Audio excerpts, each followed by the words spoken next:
Hola y bienvenidos al segundo video tutorial de Photoshop. Hoy vamos a hablar de las reglas, el texto y las imágenes. Para comenzar, recapitulando lo que se vio en el video anterior, teníamos las reglas. Para sacarlas presionamos Control R. De las reglas, con la herramienta V, la herramienta mover, sacamos las guías horizontales y verticales. Con esto podemos trabajar nuestra diagramación y organizar todas las imágenes o texto que necesitemos posteriormente. Para ocultar las guías presionamos Control H y si no las necesitamos las devolvemos a las reglas de las cuales las sacamos. Bien, en el caso del texto vamos a presionar la letra T o podemos buscar en la barra de la izquierda la letra T, que está la opción de texto horizontal, ahí también tenemos el texto vertical, etc. Vamos a trabajar con la herramienta de texto horizontal y más adelante la herramienta de cuadro de texto. Nos acercamos a la parte superior, hacemos un clic. Esta versión del Photoshop nos va a crear una frase para que veamos el tamaño y el tipo de letra que estamos usando. Bien, para editar simplemente seleccionamos, borramos y escribimos, en este caso, el título. Ahí vamos a trabajar un tamaño de letra y un tipo de letra específico. Si damos Escape, se cancela el comando de texto. Para volverlo a abrir, simplemente con la herramienta de texto activada, hacemos un clic sobre el texto que queremos editar. Al seleccionarlo en la parte superior podemos observar todas las opciones. Tenemos aquí está el tipo de letra, los tipos de letra, tenemos el estilo de ese tipo de letra, el tamaño y algunos cambios que podemos hacer acá que Photoshop nos deja hacer en las letras, la justificación básica, etc. Si queremos detalles mucho más avanzados del texto, podemos irnos al botón de ventana y buscamos carácter, y en carácter tenemos las mismas opciones más algunas otras que podemos usar. Está la opción de carácter, el tamaño de letra, la separación, etc. y los tipos de configuración de párrafo.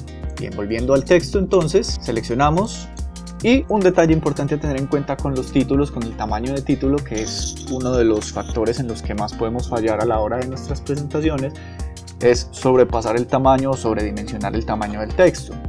El título, en este caso, mi recomendación es que lo usemos desde un tamaño de 40 como mínimo o un tamaño de 60. Para duplicar nuestra capa de texto simplemente presionamos Alt, con la herramienta mover arrastramos.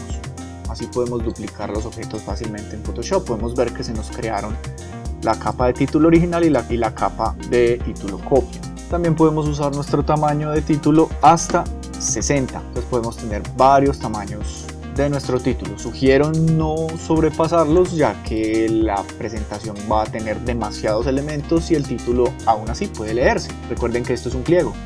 Para los subtítulos podemos usar, si los necesitamos, un tamaño como mínimo de 25 a 40. Ya saben que tienen que ir modificando sus tamaños según uno con el otro. Entre 25 y 40 pueden trabajar. En este caso, si le pongo 40, porque puedo usar el de 60, van a notar un cambio específico. Voy a agregarle aquí los tamaños.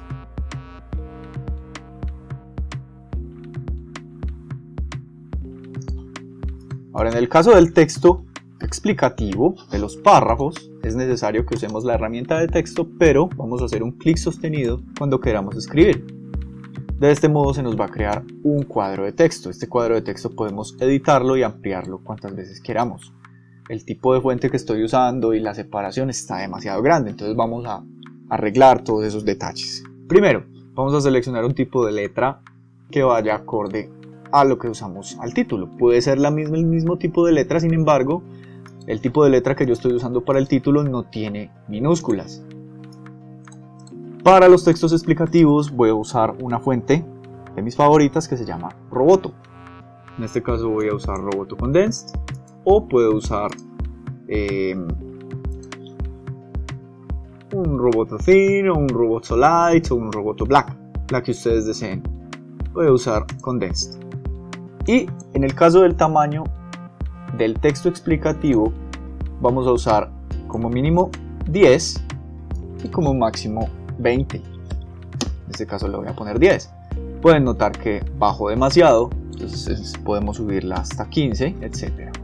Ahora, importante, voy a duplicar todo esto para crear un cuadro de texto mucho más grande y vamos a arreglar el tamaño del interlineado o el tamaño el espaciado entre frases, entre párrafos.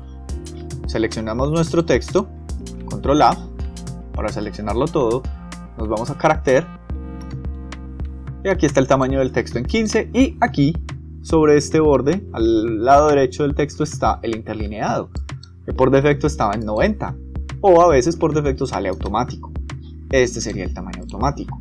Según el tipo de letra, pueden dejarlo automático o manipularlo a su gusto. Si yo, por ejemplo, en vez de automático le pongo alguno de los parámetros que está aquí, o puedo escribir el mismo, o puedo escribir uno diferente. En este caso, en vez del tamaño automático, voy a ponerle 15, igual que el tamaño del texto. Y lo que va a hacer es que lo va a cerrar, lo va a dejar un poco más pegado. Esto es importante tenerlo en cuenta, y es que hay fuentes en las que esto no funciona muy bien. Así que vamos a dejarlo por ahora. Vamos a probarlo en 16, vamos a probarlo en 18, ustedes deciden. Lo importante es que no esté muy separado. Todo esto es para que la lectura se haga fácil y conveniente. Voy a ponerlo automático. No cambió, entonces voy a devolverlo a los 16. Que me parece que puede funcionar. Una recomendación con los cuadros de texto a la hora de diagramar. No escriban textos que ocupen un espacio tan grande como este, no tan lineales, no tan horizontales. Lo mejor es trabajar cuadros de texto centrados en espacios específicos. De esta manera podemos diagramar mucho mejor todo lo que es imágenes con texto. Recuerden que en una presentación arquitectónica cada imagen debe tener un texto explicativo siempre y cuando sea necesario. Una planta, un esquema, un corte. Lo mejor es que el texto no esté desplegado por todo el formato. Ahora, después de cambiar el interlineado, nos devolvemos a carácter y vamos a párrafo. Ahí lo que podemos hacer es modificar nuestro párrafo según lo queramos, justificado a la derecha, justificado al centro, etc. Bien, estas son las opciones de texto más básicas con las que pueden iniciar su diagramación. Recuerden el tamaño de los textos, del título, de los subtítulos. Mi recomendación es que busquen sus propias fuentes. No es necesario siempre trabajar con Verdana, con Times New Roman y con Arial. Pueden ser mucho más originales si buscan tipos de letra interesantes. Mi recomendación, aquí están los dos tipos de letra que les mencionaba. Bien, ahora hablemos de las imágenes en Photoshop. Insertar imágenes en Photoshop es bastante simple. Si tienen sus plantas, cortes o secciones, deben exportarlas desde el programa que estén usando, si es posible en PDF.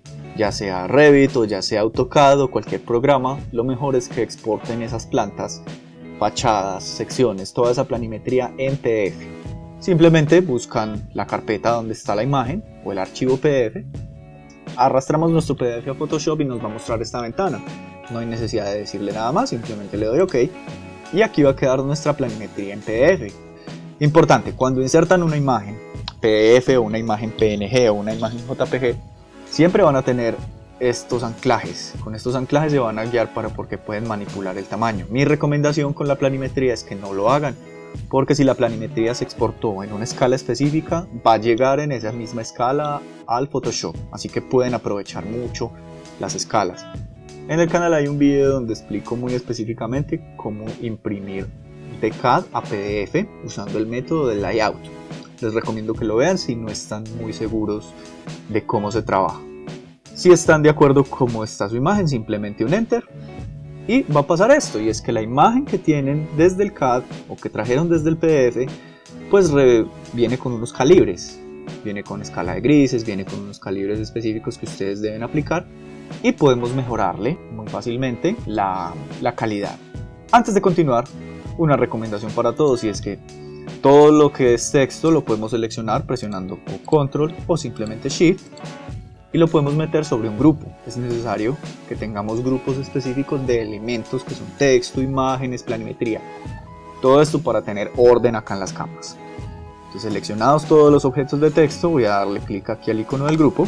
Ya me los puso en un grupo, ese grupo le doy doble clic y lo puedo renombrar como texto. Bien, el plano que insertamos, este plano calibrado, si lo notan, viene con un icono en la parte inferior que quiere decir que es un objeto inteligente. El objeto inteligente te permite manipular, permite cambiar tonalidades, pero ahora no necesitamos eso. Vendrá más adelante. Lo que vamos a hacer es duplicar la capa, clic derecho, duplicar capa, y le vamos a dar OK. Le vamos a duplicar ahí mismo, encima del otro. Pueden ver que mientras más la duplicamos, más oscuro y más legible se van a hacer ciertos elementos. Este es un método muy básico de darle un contraste mayor a la planimetría. ¿Qué hago luego? Meto todos esos planos sobre un grupo y los nombro como planta En el caso de una imagen, igualmente buscamos nuestra imagen, la arrastramos al Photoshop y en este caso lo que arrastré fue un render, una imagen fotorrealista con una post-edición ya hecha. Simplemente la arrastro. Si decido cambiar su tamaño, sucede algo, y es que en las versiones anteriores de Photoshop, cuando yo me paraba sobre el anclaje y lo movía, se cambiaba el tamaño desproporcionadamente. En la versión CC 2019 ya esto no ocurre. Si tienes una versión distinta, tienes que presionar la tecla Shift mientras lo arrastras de la esquina. Ahora, si yo hago esto en el Photoshop 2019, pasa lo contrario. Me cambia por completo la escala. Entonces no me va a funcionar. Simplemente recuerden mantener la proporción. Entonces ustedes pueden hacer sus imágenes tan grandes o tan pequeñas como necesiten. Mi recomendación es que si la imagen viene en un tamaño específico, no la hagan más grande porque perdería calidad. Le doy Enter y ahí está mi foto. En adelante lo que deben hacer es simplemente organizar todo lo que quieran en cuanto a planimetría e imágenes sobre el formato de un pliego con el que estamos trabajando. Bien, eso es todo por ahora. En próximos tutoriales nos concentraremos entonces en la edición de planimetría, agregar colores, detalles de secciones y posteriormente edición de renders y fotomontajes. Nos vemos en próximos tutoriales.